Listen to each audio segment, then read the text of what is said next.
మీ ఎలాంటి వ్యాపార ప్రకటనలకైనా వెంటనే మా ఛానల్ సంప్రదించండి. అందరికి నమస్కారం. నేను శిరీష. ప్రస్తుతం మనతో పాటు ఉన్నారు ప్రముఖ జ్యోతిష వాచస్పతి బ్రహ్మశ్రీ పోతికూచి చంద్రమౌళి శాస్త్రి గారు. గురుగారితో మాట్లాడదాం. నమస్కారం గురుగారు. ఓం దుమ్ దుర్గాయే నమః. గురుగారు, విశేషంగా ప్రతిరోజు ఇంట్లో నిత్య దీపారాధన చేస్తూ ఉంటారు. కొన్ని సమస్యల వల్ల కొంతమంది విశేషంగా కొన్ని దీపారాధనలు కూడా చేస్తుంటారు. సో ఇప్పుడు ముఖ్యంగా రాహుకాల దీపం. అసలు ఒక 7 రోజులు, ఒక వారంలో 7 రోజులు ప్రతిరోజుకి ఒక రాహుకాల సమయం అని ఉంటుందంట. మరి అసలు ఈ రాహుకాల సమయ దీపం విశిష్టత ఏంటంటారు? ఓం కయా నశ్చత్ర ఆభువదోతి సదా వృద సఖా కయా సచిష్ఠయావృత. రాహుగ్రహ మంత్రం ఇది. కాబట్టి రాహు గురించి మాట్లాడేటప్పుడు ఎవరైతే వింటున్నారో వారందరికీ కూడా రాహు వలన కలిగేటటువంటి దోషాలన్నీ తొలగిపోవాలంటే ఈ మంత్రం వింటారు కాబట్టి తొలగిపోతాయి. ఒక్కసారి వారు విన్నారంటే ఆ దోషాలన్నీ పోతాయి. 18,000 సార్లు ఈ మంత్రాన్ని మాలాంటి వాళ్ళని జపిస్తే అసలు వాళ్ళకి రాహు వలన వచ్చేటటువంటి దోషాలన్నీ కూడా అసలు కనపడవు వాళ్ళకి. కాబట్టి అంత గొప్పతనం అది. వాళ్ళు చదివే స్తోత్రాలు వేరుంటాయి. అర్ధకాయం మహావీరం చంద్రాదిత్య విమర్ధనం సింహికా గర్భ సంభూతం తం రాహుం ప్రణమామ్యహం. రాహుకాలంలో దీపారాధన చేసే ముందు ఈ మంత్రాన్ని 18 సార్లు చదువుకొని దీపారాధన చేస్తే రాహు యొక్క వీక్షణలు శుభప్రదంగా పడతాయి. ముఖ్యంగా రాహుకాలం అనేటటువంటిది మన యొక్క శాస్త్రాలలో యమగండ కాలమని, వర్జ్యమని, దుర్ముహూర్త కాలమని, అట్లాగే కాలప్రహర అని, అట్లాగే రాహుకాలమని, కేతుకాల సమయం అని, ఇట్లా ఎన్నో ఉంటాయి. దాంట్లో ముఖ్యంగా మనకి వర్జ్యము, దుర్ముహూర్తము, ప్రయాణాలకి సంబంధించి, లేకపోతే పెళ్ళిళ్ళు, ఉపనయనాలు, గృహప్రవేశాలు, వీటికి సంబంధించి వర్జ్యము పనికిరాదు, దుర్ముహూర్తంలో ఈ కార్యక్రమాలు చేయకూడదు అంటారు. అట్లాగే హోరా సమయాలని కొన్ని ఉంటాయి. గంటకో హోర మారుతూ ఉంటుంది. ఆ హోరలో కొంతమంది రాజకీయ నాయకుల్ని, ఉద్యోగస్తుల్ని కలవడానికి అట్లా డిఫరెంట్గా ఉంటాయి. అందులో ముఖ్యంగా ఇది శుభాలకి సంబంధించినటువంటిది కాదు. ఈ యొక్క రాహుకాల సమయం ఇది మనకున్న దోషాలని పోగొట్టుకోవడానికి భగవంతుడు మనకి ప్రసాదించినటువంటి అత్యద్భుతమైనటువంటి సమయం. రాహుకాలం అంటే భయపడకూడదు. అదొక ఆనందకరంగా చేసుకునే దీపారాధన సమయంగా భావించాలి. అందులో మనకి ముఖ్యంగా ఎన్ని వారాలు ఉన్నాయమ్మా? వారాల్లో 7 వారాలు. ఆదివారం రోజున రాహుకాల సమయం 4:30 నుంచి సాయంత్రం 6 గంటల వరకు 1 గంటన్నర సమయం రాహుకాల సమయం. అంటే ఈ సమయంలో ఎవరైనా ఉద్యోగ ప్రతిబంధకాలు ఎన్నిసార్లు ప్రయత్నం చేస్తున్నా ఉద్యోగం రాని వాళ్ళు ఒక 6 వారాలుగా పెట్టుకోవచ్చు. ఇది 6 వారాలు ఈ రాహుకాల సమయంలో ఆదివారం పూట చేస్తే ఉద్యోగము, తండ్రి యొక్క అనారోగ్య సమస్యలు పడుతున్నా, తండ్రితో కొంత ఎడబాటుగా ఉండి ఆయన పిత్రార్జిత లాభం రాకపోతున్నా ఈ సమయంలో చేయటం ద్వారా జాతకాలలో ఎక్కడైనా ఈ రవి రాహువులకి దోషం ఉందనుకో, ఈ ఆదివారం పూట పెట్టేటటువంటి రాహుకాల సమయం వీరికి అదంతా కూడా ఫలిత రూపకంగా ఇస్తుంది. ఇక సోమవారానికి చంద్రుడు అధిపతి. ఈయన ఉదయం 7:30 నుంచి 9 గంటల మధ్యలో రాహుకాల సమయం ఉంటుంది. పొద్దున వీళ్ళు ఏం చేయాలి? తల్లిగారి యొక్క ఆరోగ్యం ఏదన్నా బాగాలేకపోయినా, తల్లిగారి గొడవలు, తల్లితో ఏదన్నా కొంతమంది గొడవలు అయ్యి తల్లిగారి నుంచి సరైన ఆలనా పాలన దొరక్కపోయినా, అంటే తల్లిని సేవ్ చేసుకోవడానికి, తల్లి యొక్క ప్రేమను పొందటానికి, ముఖ్యంగా మానసికంగా చాలా డిప్రెషన్స్తో అనుభవించే వాళ్ళు ఉంటారు. మానసిక సమస్యలు వాళ్ళు కానివ్వండి, లేకపోతే జన్మజాతకాలలో 1కి 10 సార్లు శని వలన, చంద్రుడి వలన, దోషాల వలన, పునర్భూ దోషం వలన 1కి 10 సార్లు కార్యక్రమాలు ఇవ్వాలనుకుంటే రేపు చేసినా కాదు, ఎల్లుండి చేసినా కాదు, 10వ సారికి అవుతుంది. అట్లాంటి దోషాలు ఉన్నవాళ్ళు ఈ యొక్క సమయంలో రాహుకాల దీపారాధన చేయటం చాలా విశేషం. అది చేసేటప్పుడు రాహుకాల మంత్రం మాత్రం కంపల్సరీ చదువుకోవాలి. మంగళవారం సరే, ఇది తర్వాత చెప్తాము. బుధవారం అనేటటువంటిది మధ్యాహ్నం 12 గంటల నుంచి 1:30 మధ్యలో జరుగుతుంది. సరే, ఇది భోజనం చేసే సమయం కాబట్టి మరి ఈ సమయంలో ఎవరు చేయాలంటే, ఎవరైతే బుద్ధిమాంద్యమో, గుర్తుండవో, చదివింది గుర్తు లేకపోయినా విద్యార్థులు, లేకపోతే కొంతమంది నత్తిగా మాట్లాడతారు వారు కానివ్వండి. ఇవన్నీ రాహుతో లింక్ ఉంటాయి కాబట్టి మీకు ఇంటర్నల్గా చెప్తున్నానమ్మా. అట్లా కొంతమంది వ్యాపారంలో పూర్తిగా పడిపోయి పైకి లేవలేని స్థానంలో ఉంటారు. వ్యాపారం ఎంత చేసినా మూమెంట్స్ ఉండవు, క్రయము ఉండదు, విక్రయము ఉండదు, అమ్మటము ఉండదు, కొనటము ఉండదు. అలాంటి వాళ్ళు ఈ బుధవారం ఈ సమయంలో చక్కగా 12 నుంచి 1:30 మధ్యలో రాహుకాల దీపారాధన చేయాలి. అది ఏ విధంగా చేయాలో చెప్తా, ఇప్పుడు నెక్స్ట్ చెప్తా. ఎన్ని ఒత్తులు వేయాలి, దేంతో చేయాలి.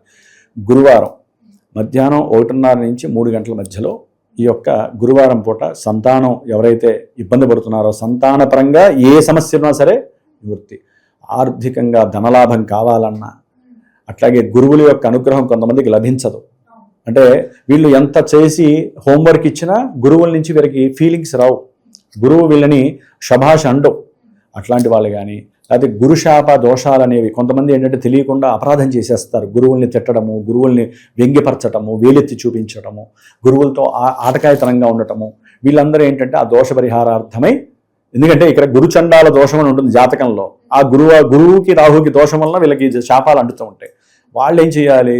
గురువారం పూట ఈ 1:30 నుంచి 3 గంటల టైంలో భోజనం చేయకూడదండి. రాహుకాల దీపారాధన చేసేటప్పుడు భోజనం చేయకూడదు. ఓన్లీ ఫ్రూట్సో లేకపోతే కాఫీ టీలో ఏదో ద్రవ పదార్థాలు సేవించవచ్చు. వండిన పదార్థాలు తర్వాతే తినాలి పూజ చేసిన తర్వాత. ఇది మహాపవిత్రమైనటువంటి పూజ, రాహుకాల పూజ. కాబట్టి ఈ గురువారం రోజున ఈ సందర్భంగా చేసుకుంటే ఆర్థిక ధనలాభాదులు, సంతాన ప్రాప్తి, ఉన్నతమైనటువంటి ఉద్యోగాలు కావచ్చు. ఇక గురువు అనేవాడు శుభాలను ఇస్తూ ఉంటాడు, వివాహ యోగాలు అన్నీ ఇస్తూ ఉంటాడు. కాబట్టి గురువారం కూడా చేసుకోవచ్చు. శుక్రవారం ఇది తర్వాత చెప్తా. శనివారం ఇది అందరూ శని అంటే భయపడతారు. శనివారం రోజున కంపల్సరీ ప్రతి ఒక్కళ్ళు 9 నుంచి 10:30 మధ్యలో ఏలినాడు శని దోషాలు, అష్టమ అర్ధాష్టమ శని దోషాలు, ముఖ్యంగా రాహు అనేవాడు ఇప్పుడు శని ఇంట్లో ఉన్నాడు. కాబట్టి శనివారం పూట ఎవరైతే 9 నుంచి 10:30 మధ్యలో ఈ దోష పోవాలి అనుకుంటే ఒకే దెబ్బకి 2 పిట్టలు అంటామే. ఈ సమయంలో రాహుకాల సమయంలో ఎవరైతే దీపం పెడతారో శని దోషాలు పోతాయి, రాహు దోషాలు పోతాయి. కాబట్టి శనివారం పూట 9 నుంచి 10:30 మధ్యలో చక్కగా ఆ యొక్క దీపారాధన చేయడం చాలా విశేషత్వము. మరి మంగళవారం మిట్ట మధ్యాహ్నం తర్వాత 3 నుంచి 4:30 మధ్యలో రాహుకాలం జరుగుతూ ఉంటుంది. గురుగారు, విశేషంగా ఇప్పుడు మీరు మంగళవారం శుక్రవారమే చెప్పలేదు, ఆ రోజే ప్రత్యేకత ఏంటంటారు అసలు ఈ రాహుకాల దీపానికి? చెప్తానమ్మా. శుక్రవారము ఉదయం 10:30 నుంచి 12. ఈ సమయాలు బాగా గుర్తుంచుకోండి వినే ప్రేక్షకులందరూ కూడా. మంగళవారం చాలామందికి తెలియదమ్మా, చేసిన వాళ్ళు మంచి ఫలితాలు అనుభవించిన వాళ్ళు ఉన్నారు. మంగళవారానికి అధిపతి కుజుడు, శుక్రవారానికి అధిపతి శుక్రుడు. ఈ కుజ శుక్రుల అనుబంధం జాతకాల్లో సరిగ్గా లేకపోతే వివాహాలు కావు, వివాహాలైన పెటాకులవుతాయి, విడాకులవుతాయి, కోర్టు సమస్యలు, ఇరువుల మధ్య ఆకర్షణ ఉండదు. కుజుడేమో బలం, శుక్రుడేమో ఆకర్షణ. మరి ఒక స్త్రీ అంటే శుక్రుడు, కుజుడు అంటే పురుషుడు, వీరి మధ్య ఆకర్షణ యోగం సరిగ్గా లేదనుకోండి, ఏమవుతుంది? ఇరువురి మధ్య ఎప్పుడు సమస్యలే. ఈ 2 రోజులు ఎందుకు ఆపానంటే అమ్మా, ఇది మంగళవారం అనేటటువంటిది, శుక్రవారం అనేటటువంటిది పూర్తిగా పవిత్రమైనటువంటి దాంపత్య బంధంలో ఏదైనా సమస్యలు వస్తే ఆ సమస్యల నివృత్తికి చేసుకోవాల్సినటువంటి రోజు. కొంతమంది పురుషులైనా స్త్రీలైనా ఎవరైనా సరే వివాహం కాని వాళ్ళు శుక్రవారం పూట, మంగళవారం పూట అంటే మధ్యాహ్నము ఈ సమయంలో కనుక చేసుకున్నట్లయితే, పురుషులైతే శుక్రవారం చాలా విశేషం, వాళ్ళు ఉద్యోగాలు ఆపుకొని రాలేరు మంగళవారాల పూట. చేసుకోవటం ద్వారా శుక్రవారం ఆ సమయం చాలా విశేషమైనటువంటిది. శుక్రుడు అనుగ్రహం కలుగుతుంది. జన్మజాతకంలో శుక్రరాహుల దోషం ఉన్న కొంతమంది భార్యాభర్తలు పూర్వపు కొన్ని సంబంధాల రీత్యా విడిపోయిన వాళ్ళు ఉంటారు. వాటిల్లో అసలు నిజమేంటో తెలుస్తుంది ఈ పూజలు చేయటం ద్వారా. తెలిసి ఇద్దరు ఏకమవటానికి దుర్గాదేవి అనుగ్రహం లభిస్తుంది. ఇక్కడ మెయిన్ ఏంటి, అసలు రాహుకాల దీపం అంటే ఏంటంటే దుర్గాదేవి అనుగ్రహం కోసం చేసేదే రాహుకాల దీపం. రాహువు షాడో ప్లానెట్. ఈయన ఎవరింట్లో ఉన్నా, ఎవరితో కలిసినా, ఎవరు ఈయన్ని చూసినా మొత్తం ఆ దోషాలన్నీ ఈయన ఇచ్చేస్తూ ఉంటాడు. అంటే ఈయన దోషాలన్నీ వాళ్ళకి వెళ్ళిపోతూ ఉంటాయి. మహా డేంజరస్ అన్నమాట రాహు అనేవాడు. కాబట్టి ఈ రాహుని అధిమేసే శక్తి ఒక్క అమ్మవారికి ఉంది, దుర్గాదేవి. చండీ కావచ్చు, లక్ష్మీది కావచ్చు, మీరు ఏ గుళ్ళైనా చేయండి. దేవాలయాల్లో పోచమ్మ గుడి, పోలేరమ్మ గుడి, గంగానమ్మ గుడి, నూకలమ్మ గుడి, ఆటలమ్మ గుడి, లేకపోతే దుర్గా గుడి, మెయిన్ దుర్గా గుళ్ళల్లో ఇలాంటి పూజలు చూస్తూ ఉంటాం. దుర్గాదేవి దేవాలయంలో ఎవరైతే మంగళవారం పూట మధ్యాహ్నం ఉపవాసం, పొద్దున్నుంచి ఉపవాసం ఉండి చక్కగా స్త్రీలు ఎక్కువ మంది చేస్తారు, పురుషులైనా చేయొచ్చండి. కాళ్ళకి పసుపు రాసుకొని, ఎవరైతే నిండుగా గాజులు వేసుకొని, ఎరుపు బొట్టు కంపల్సరీ పెట్టుకోవాలి, లేకపోతే కుజశాపం వస్తుంది మీకు.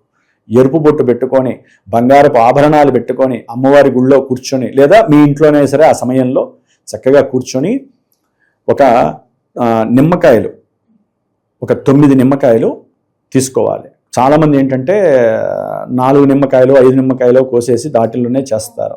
కానీ 9 నిమ్మకాయలు కొయ్యాలి. 9 నిమ్మకాయలు కోసి 18 వస్తాయి ముక్కలు. ఒక విస్తరాకులో చక్కగా నవధాన్యాలు వెయ్యాలి. నవధాన్యాలు వేసి ఈ యొక్క నిమ్మకాయలు వేసేసి వాటిని పిండేస్తారమ్మా. అంటే పిండటం అంటే మనం పులిహోరకి చేసినట్టు పిండకుండా దాన్ని దొప్ప చాలా విచిత్రంగా పిండుతారు. అది మళ్ళీ కట్ అవ్వకూడదు, కట్ అయినవి చేయకండి, అది మహాదోషప్రదము. చాలా తెలివిగా చాలా నేర్పుగా అలవాటు చేసుకోండి. ఆ నిమ్మకాయ డిప్పని ఇచ్చేసేసి ఆ తీర్థం అంతా ఆ నిమ్మకాయ రసం అంతా కూడా పక్కన వేస్తారు ఒక గిన్నెలో. వేసిన తర్వాత ఈ నిమ్మకాయలో కుంభవత్తులు పెడతారు. కుంభవత్తులు పైకి ఉంటాయి దీపారాధన, మామూలు ఒత్తులు పనికిరావండి, ఎందుకంటే అది కాలిపోకూడదు చుట్టూ కూడా. కాబట్టి కుంభవత్తు పెట్టి ఆవు నెయ్యి వేస్తారు, కరగబెట్టిన ఆవు నెయ్యి వేసిన తర్వాత పసుపు కుంకంతో ఎప్పుడైతే మీరు నవధాన్యాలు వేస్తారో ఆ విస్తరాకు కింద ముందు చక్కగా షోడశ పద్మం అంటే 8 పద్మాలతో కూడింది కానీ లేకపోతే మీకు తోచినటువంటి ముగ్గు కానీ చక్కగా వేసి దానిపైన ఇది పెట్టి ఆ నవధాన్యాలు వేసి నవగ్రహాలకు సంబంధించినవి ఈ యొక్క మొత్తం 18 పెట్టి దీపారాధన చేసుకొని ఈ పనులు చేసినంతసేపు ఫోన్లలో మాట్లాడుతూ చేసేవాళ్ళని నేను చాలామందిని చూశాను, వేరే వాళ్ళతో పోట్లాడుతూ చేసేవాళ్ళని చూశాను. చేసినంతసేపము ఓం దుర్గాయే నమః ఓం దుర్గాయే నమః అనుకుంటూ ప్రారంభం చేసి పూజ పూర్తయినంత వరకు ఈ దీపారాధన చేసిన తర్వాత ముందు గణపతిలాగా చిన్నది చేసుకోవాలి. ఎదురుకుండా అమ్మవారు ఉన్నారనుకోండి, వీళ్ళు ఏం చేయాలంటే కుంకుమ చేతిలో పట్టుకొని కూర్చోవాలి. దుర్గా అష్టోత్తరము, దేవి ఖడ్గమాల, దీనికన్నా ముందు రాహుగ్రహ మంత్రం ఇందాక చెప్పాను కదా, ఆ స్తోత్రాన్ని 18 సార్లు చదువుకొని మాకున్న దోషాలు తొలగిపోయి, ముఖ్యంగా మంగళవారం పూట చేసేవాళ్ళు ప్రమాదాలకు ఎక్కువగా గురయ్యేవాళ్ళు, ఊరికినే భార్యాభర్తలు కీచులాడుకొని ఒకటే కోర్టు సమస్యలు ఏదున్నా సరే, అది గృహపరంగా కానీ లేకపోతే భూపరంగా కానీ ఏ రకంగా ఉన్నా మంగళవారం పూట ముఖ్యంగా సర్జరీస్ ఎక్కువ జరిగేవాళ్ళు. అట్లాగే ఎవరైతే జాతకంలో కుజదోషాలు ఉన్నటువంటి వాళ్ళు, సర్పదోషాలు ఉన్నటువంటి వాళ్ళు ఈ మంగళవారం పూట ఈ పూజలు చేయటం ద్వారా, ఇలా చేయటం ద్వారా ఈ రాహు స్తోత్రం అయిపోయిన తర్వాత 18 సార్లు దుర్గా అష్టోత్తరాన్ని చదివి ఆ కుంకుమ అమ్మవారి దగ్గర చక్కగా వేసి ఆ బొట్టు పెట్టుకోవాలి. వీళ్ళ శక్తి అరచేతిలోంచి మునివేళ్ల ద్వారా అమ్మవారి పాదాల దగ్గర పడిన తర్వాత దానికి శక్తి వస్తుంది, ఈ మంత్రాలతోనే శక్తి వస్తుంది. చేసుకోవాలి. కొబ్బరికాయ ఉంటే కొబ్బరికాయ, కొంతమంది ఇంట్లో చక్కగా మడిగా ఈ నిమ్మకాయ ఈ నిమ్మతీర్థంతో పనికిరాదమ్మా. ఈ తీసిన నిమ్మతీర్థం మళ్ళీ ప్రసాదానికి పనికిరాదు. వేరే నిమ్మకాయ పులిహోర, చింతపండు పులిహోర, శుక్రవారం అయితే చింతపండు పులిహోర చేస్తారు, మంగళవారం పూట కాస్త నిమ్మకాయతో పులిహోర చేసి అమ్మవారికి నైవేద్యం పెడితే ఈ రాహుగ్రహ దోషం తొలగిపోతుంది. ఆ నైవేద్యం పెట్టి నలుగురికి పెట్టి వీరు కనుక తినట్లయితే ఇక సాయంత్రం సూర్యాస్తమైన తర్వాత వీళ్ళు ఇక ఆ ఉపవాస దీక్షని తీసేసేయచ్చు. చక్కగా ఇంట్లో అన్నం వండుకొని లేకపోతే వండుకున్నది చక్కగా తినేసేయచ్చు. కానీ వీలుంటే కింద పడుకోవాలి, లేకపోతే దాంపత్య జీవితానికి దూరంగా ఉండాలి. పెళ్ళైన వాళ్ళు, పెళ్లి కాని వాళ్ళు ఎటు మామూలుగానే ఉంటారు, ఒక్క పూట భోజనం చేయాలి. కాబట్టి ఈ విధంగా మంగళవారం రోజున ఎవరైతే ఈ మంగళవారం రాహుకాల దీపారాధన, నాకున్న జ్ఞానంతో నేను చెప్తున్నాను, ఇలా చేయటం చాలా విశేషత్వము. శుక్రవారం 10:30కి చక్కగా అమ్మవారి దేవాలయంలో ఇదే విధంగా 18 దీపారాధన చేసి ఆ రోజున లక్ష్మీ కటాక్షం అయితే లక్ష్మీ అష్టోత్తరం చదవండి. దుర్గా మాత్రం మర్చిపోకూడదు. వివాహం కాని వాళ్ళు వివాహానికి సంబంధించి సంకల్పం చెప్పుకోండి. అట్లాగే భార్యాభర్తలు బాగా దూరం అయిపోయి ఎవరి ఇళ్లలో వాళ్ళు ఉండి ఇబ్బందులు పడుతున్నారో వారు కలవడం కోసం ఇద్దరు మగవాళ్ళైనా ఆడవాళ్ళైనా ఎవరైనా చేయొచ్చండి రాహుకాల దీపారాధన అర్చన. జాతకంలో రాహుతో సంబంధం ఉంటేనే ఈ సమస్యలన్నీ మీకు వస్తూ ఉంటాయి. కాబట్టి ఈ విధంగా దీపారాధన చేసుకొని అమ్మవారికి ఎరుపు పూలు అంటే చాలా ఇష్టము. మంగళవారం అయితే ఎర్ర గులాబీ పూలు, శుక్రవారం అయితే తెల్ల మల్లెపూలు కానీ తెల్ల చామంతి కానీ, ఏది దొరకకపోతే ఎరుపు గులాబీ పూలతో అమ్మవారిని అర్చించేయండి. ఈ దీపారాధనలన్నీ అయిపోయే లోపల మీ పూజ అయిపోతుంది. కాబట్టి చక్కగా ఆ దీపారాధనలో ఎంతవరకు అంతవరకు నెయ్యి వేయాలి, కట్ కాకూడదు. ఉన్నంతలో ఈ విధంగా చేసుకుంటూ ముందుకు వెళితే మటుకు ముఖ్యంగా కొంతమంది ఈ రాహుకాల దీపాన్ని 5 వారాలు పెట్టుకుంటారు, కొంతమంది 7 వారాలు పెట్టుకుంటారు, కొంతమంది 11 వారాలు, కొంతమంది 21, 18 అనేటటువంటిది మినిమం నా దృష్టిలో. 18 మంగళవారాలు లేదా 18 శుక్రవారాలు. ఇందా నేను చెప్పిన ఎవరైతే ఎన్ని రీజన్స్ ఉన్నాయో ఆ రీజన్స్ ప్రకారం ఆ 18 అనేది లెక్కలోకి వస్తుంది. కాబట్టి 18 వారాలు చేయండి. కంపల్సరీ మీ దీక్ష అనేటటువంటిది అమ్మవారు ఆవిడ వీక్షించి మీరు మీ మానసిక సంకల్పం అంతా ఆ తల్లి చక్కగా విని మీకు ఏది కావాలో అది ఇస్తూ రాహు దోషాన్ని ఆ విధంగా తీసేస్తుంది అంతే. ఇది మాత్రం నమ్మకంగా చెబుతున్నాను. ఒక దుర్గాదేవి గుళ్ళో 22 సంవత్సరాలు చేసినటువంటి అనుభవంతో ఎంతోమంది సౌభాగ్య ప్రాప్తిని, సంతాన ప్రాప్తిని, ఉద్యోగ ప్రాప్తిని, పెళ్లిళ్ళు అయ్యి ఎడబాటుగా ఉన్నటువంటి వాళ్ళు కలిసిపోయి ప్రమాదాలు నివృత్తి జరిగి రాజకీయ రంగంలో కూడా కొంతమంది పెద్ద మహానుభావుడు ఉన్నాడు ఒక ఆయన ఆంధ్రప్రదేశ్ నుంచి. ఆయన కోసం వాళ్ళ మేనకోళ్ళ గారు దుర్గాదేవికి ఈ విధంగా చేసి ఆయన ఒక మంచి పొజిషన్లో, ఒక రాష్ట్రాన్ని వెళ్ళేటటువంటి పొజిషన్లో కూడా రెండోసారి గెలిచినటువంటి సందర్భాలు ఉన్నాయి. కాబట్టి అమ్మవారి అనుగ్రహం ఎంత గొప్పదో అనుభవించి రుచి చూస్తే కానీ తెలియదు. కాబట్టి రాహుకాలం అనేటటువంటిది శుభకార్యాలకి పడదు. ఓన్లీ ఇలాంటి శాంతి పూజలు, మీరు చేసుకునే పూజలకి మంచి ఫలితం అయితే వస్తుంది. ఇది ఎక్కువ తమిళనాడులో ఎక్కువ ఆచరిస్తారు, మన దగ్గర ఆచరించరు. కానీ రాహుకాలంలో ఎవరు చేసినా ఆ ఫలితం మన భూగోళంలో అందరికీ వస్తుంది. ముఖ్యంగా రాహుకాలంలో ఇది చేయకూడదు అది చేయకూడదని కొంతమంది అంటూ ఉంటారు, అవి తర్వాత విషయమే. కానీ దీనికైతే మటుకు ఇదే కంటిన్యూ అవుతుంది. గురుగారు, విశేషంగా మరి రాహుకాల దీపాలు, ముఖ్యంగా ఇట్లాంటి దీపారాధన అయినా ఎలాంటి పూజలైనా స్త్రీలు ఎక్కువ మక్కువ చూపిస్తుంటారు కదా. మీరు అన్నట్టు 18 వారాలు 21 వారాలు అంటుంటే ఆటంకాలు వస్తుంటాయి. మరి 2వ వారం 3వ వారం ఆటంకం వచ్చినప్పుడు మళ్ళీ తదుపరి ఇట్లా మంగళవారం శుక్రవారం చేసుకున్నప్పుడు కౌంట్ అవుతుందంటారా? అది ఇది కూడా ఒక పరీక్ష లాంటిదమ్మా. స్త్రీలకైతే కనుక ఇది లెక్కలోకి రాదు. 18 వారాలు మీరు అమ్మవారికి మనసులో మొక్కుకుంటే స్త్రీలకి, ఆవిడ కూడా ఒక స్త్రీ కాబట్టి మరి ఋతు సంబంధమైనటువంటి దోషం మీకు వస్తుంది కాబట్టి అది లెక్కలోకి రాదు. కాబట్టి మీరు కంటిన్యూ చేయండి. పురుషులకు మాత్రం అది వర్తించదు. 18 వారాలు మీరు ఏ ఊరు వెళ్ళినా మీరు కూర్చున్న చోట నిమ్మకాయలు తీసుకొని మీరు దీపారాధన చేయాల్సిందే. పురుషులకు మాత్రం వర్తించదు. స్త్రీలకైతే కనుక వాళ్ళంతటా వాళ్ళు ఫంక్షన్స్కి వెళ్ళో లేకపోతే మాకు కుదరలేదనుకుంటే మటుకు అది పనిచేయదు. 5 వారాలు చేసినా 10 వారాలు చేసినా మళ్ళీ మీరు 10 వారాలు తిరగకపోవాలి. ఎందుకంటే అమ్మవారు దానికి లింక్ అయి ఉంటారు, మీ మనసుకి అమ్మవారు లింక్ అయి ఉంటారు. రాహుగ్రహం వెయిట్ చేస్తూ ఉంటుంది, ఏ వారం మాకు చేస్తారా అని, శాంతి చేస్తారా అని చూస్తుంటుంది. మీరు అనవసరంగా చేసుకుంటే ఎట్లా? కాబట్టి లింకు తెగకూడదు. గుడిలోనే చేయాలంటారా, ఇంట్లో కూడా చేసుకో? గుళ్ళో చేస్తే పవిత్ర క్షేత్రాలు కాబట్టి శక్తి, అందరి యొక్క భక్తులు వస్తే ఆ శక్తి అంతా మనకు వస్తుందమ్మా. ఇంట్లో ఏంటంటే ప్రశాంతంగా కూర్చొని కుదరనప్పుడు, ఆరోగ్యం సహకరించకపోయినా, గుళ్ళు మూసేసినా చాలామంది గుళ్ళలో చేస్తూ ఉంటారు పూజలు, అలా వెళ్ళి చేసుకోవచ్చు. లేదా మీ ఇంట్లో మీరు ప్రశాంతంగా చేసుకొని 18వ వారం అయినా సరే అమ్మవారి దేవాలయంలో చేసుకుంటే, ఒక్క వారం అయినా అమ్మవారి దేవాలయంలో చేయండి. మీ ఇంట్లో ఇక్కడ యద్భావం తద్భవతి, మనసో జాతః అంటారమ్మా. అంటే చంద్రమా మనసో జాతః, మన మనసు చంద్రుడితో లింక్ అయి ఉంటుంది. కాబట్టి మీరు ఇంట్లో కూర్చొని పవిత్రంగా ప్రశాంతంగా ఉండి పూజ చేసుకుంటే మీరు ఏ ప్రదేశంలో కూర్చున్నా ఫలితం వస్తుంది. చెప్పాగా, ఫోన్లలో మాట్లాడుకుంటూ ముచ్చట్లాడుకుంటూ లేకపోతే పిల్లలు నరుస్తూ లేకపోతే ఇళ్లలో సమస్యలు ఉన్నప్పుడు ఈ పూజలు చేసినా ఫలించవు. మనసు ప్రశాంతంగా ఉండి పూజ చేస్తేనే ఫలితం వస్తుంది. ఇది మాత్రం గుర్తుపెట్టుకోండి అందరూ. గురుగారు, విశేషంగా మరి ఈ దీపారాధన అంతా అయిపోయిన తర్వాత, దీపాలు మొత్తం కొండెక్కిన తర్వాత, అంటే చాలా మంది దీపం వెలిగించి సంకల్పం చెప్పుకొని వెళ్ళిపోతూ ఉంటారు. ఆ దీపాన్ని అలా వదిలేసి, మరి అలా వదిలేసి వెళ్ళిపోవచ్చు అంటారా? లేకపోతే ఆ దీపం మొత్తం కొండెక్కేంత వరకు ఉండి అక్కడే అన్ని చేసి? ఇక్కడ మీరు అడిగిన విషయం చాలా గొప్పదమ్మా. మీరు గనక ఉన్నప్పుడు దీపం కొండెక్కితే, అదే ఆ దీపాలన్నీ అయిపోయిన తర్వాత ఆ నిమ్మకాయలన్నీ కూడా కవర్లో వేసి పక్కన పెట్టేసేయండి. యాక్చువల్లీ వాటిలో ఉన్న శక్తి అంతా మీకు ఊర్ధ్వానికి వెళ్ళిపోతుంది దీపం ద్వారా. పంచభూతాలు లాగేసుకుంటాయి, ఇక ఆ నిమ్మకాయ దొన్నెల్లో శక్తి ఉండదు, అవి ఇదైపోతాయి. కానీ కింద మీరు ఇందాక నవధాన్యాలు వస్తారు కదా, ఆ నవధాన్యాలు ప్రతివారము మీ ఇంట్లోకి తీసుకెళ్ళి చక్కగా ఒక పూల కుండీలో మట్టిని తీసేసి అవి చల్లేసేయండి.